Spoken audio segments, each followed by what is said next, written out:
In today's tutorial, I'm going to show you how to disable or turn off mouse pointer trails on your Windows 11 tablet, laptop, or desktop computer. So this should hopefully be a pretty straightforward process here, guys. And without further ado, let's go ahead and jump straight into it.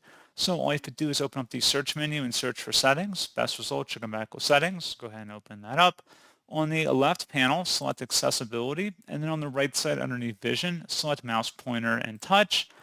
Scrolling down where it says mouse pointer trails, click inside that oval one time and toggle to the off position like you see displayed on my screen, and that's what you have to do. So pretty straightforward process, guys, and as always, thank you for watching. I do hope that was able to help you out, and I do look forward to catching you all in the next tutorial. Goodbye.